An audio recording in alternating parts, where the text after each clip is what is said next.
How's it going, and welcome back to another episode, another video of Geek Era Podcast. As we're going to tackle Laws of the Universe Part One. Many are wondering why they're going to why they're calling this Part One instead of Part Two. This is going to be a part of a trilogy series. There hasn't been any news or any development about what's actually happened with the third entry in this thing since this was created. So this was initially created in 2018. And this was the film that was actually advertised, had paid advertisement on Anime News Network, which at the time was a huge, this is literally only weeks apart from the actual Tokyo attack that happened on New Year's Eve. So, what's the difference of this and the previous film? So, taking place a few years later, from our heroes are no longer in high school. They are now all college students, going through all different walks of life. The female love interest is now studying film because, she wants to create a message. The comedy relief is now this famous rock star who's training to become a teacher, and the main antagonist hero doesn't know what he really wants to do. It's a lot less preachy than the first film. The first film blatantly put way too many. This is definitely propaganda. With this one, it's like, all right, I could ignore that. You could ignore that. You could ignore that. But they still keep repeating a lot of the same processes that's used in the first film. So one of the people, the main character's best friends, gets off in a bit of a huff and then gets brainwashed by the reptilians. The reptilians being these evil aliens that were that they defeated in the first film. One of the best quotes they have in this is the aliens are the reptilians refer to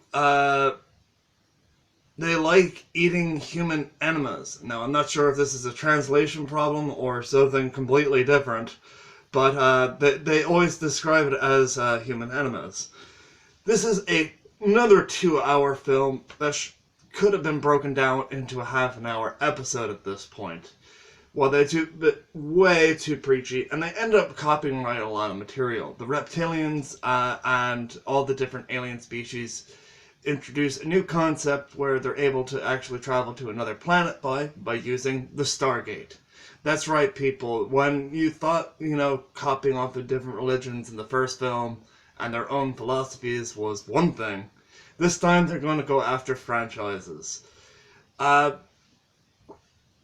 is absolutely so ridiculous that these films is. Now, what was another reason why this film is so significant?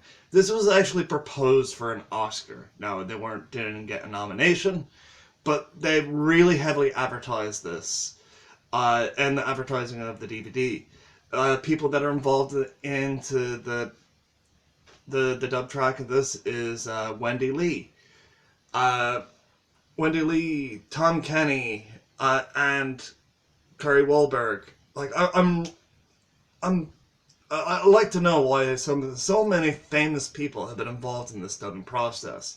Now, the distributor for over here in the West was Elephant Arts, who's also helped on the distribution of Your Name and of a lot of really big titles as far as Madoka Shinkai. Now, I only found out about this maybe a few minutes before actually recording, trying to get some little bits and pieces. Now, the thing is kind of cliched, even more so than the first film. The main character's best friend gets brainwashed, and he has to go back. He goes back basically 300. He goes back into the past to basically fuck up humanity, and the heroes have to stop it.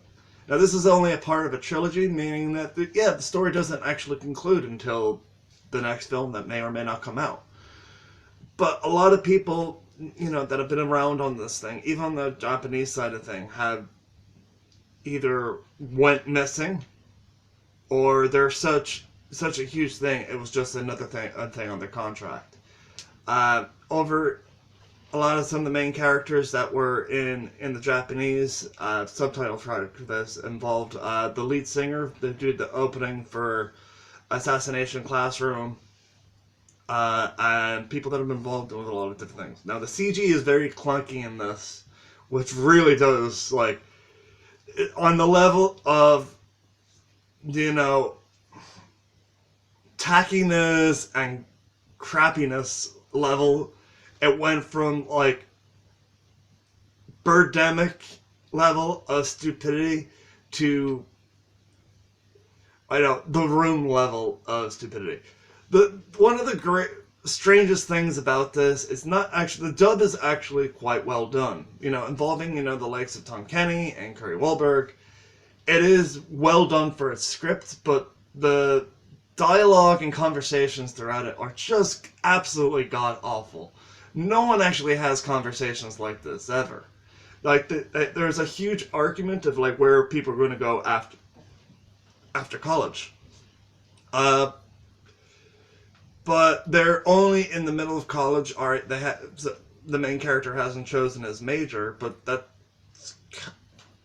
it wasn't that the whole point of the first film where they're talking about, oh yeah, if you're able to get in contact with your previous incarnations, essentially, and you're able to discover your own life path.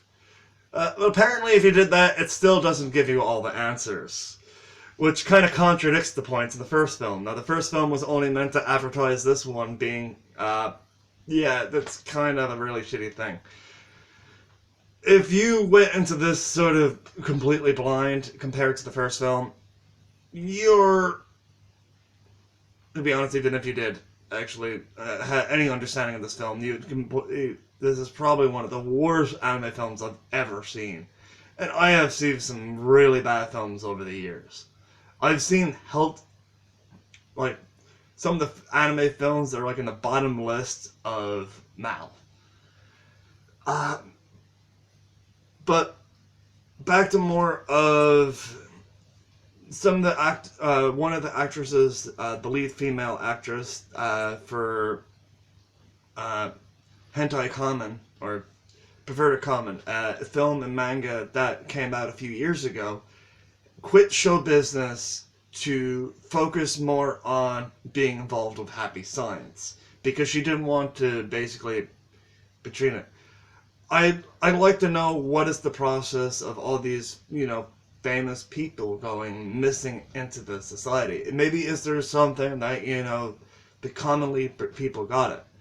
Now, there must be a huge amount of money for this cult to be still going around. They have actually still, maybe they don't have a huge amount consistency seats in Japanese government, but they have a lot of different sections globally throughout the world, whether it's in London, San Francisco, and pretty much anything like that. Speaking of San Francisco, I came across the IMDb for the film, and just the level of, you know, that these are either paid people or people from the actual group.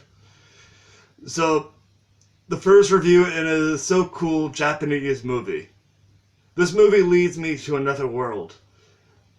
The universe you realize you are in, the universe while you're watching it. Every scene is so beautifully, especially Zamaza's planet. Zamaza is my favorite character who is a strong queen of her planet. She can fight and save the colleagues. She is changing throughout the movie. It is beautiful to see how she comes to learns love and appreciation after she came to Earth and she met Alpha. So I was so caught up in the movie that I forgot to eat my popcorn.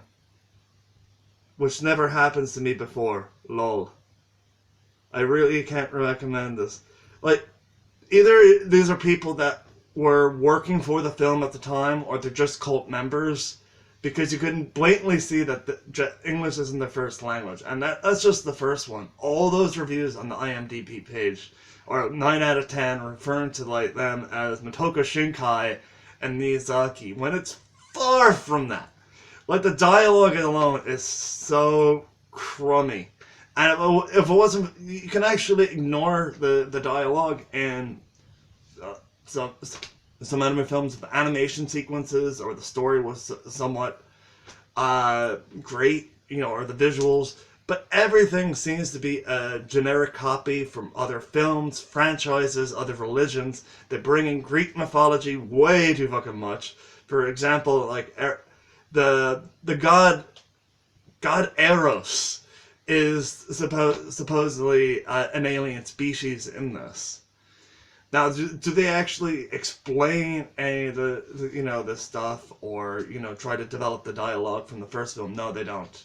More than likely, what it is they probably worked on the two films consecutively and released Part Zero as sort of the teaser to try to build up hype for this film, and this one because they were trying to get an Oscar nomination for this film. Because of course there is a base in San Francisco and a few different areas all over the world wherever there's a huge amount of Japanese people. But it's the same way like Scientology has tons of places in there. Now, is this group worse or better than Scientology or the Chinese anti-communist cult?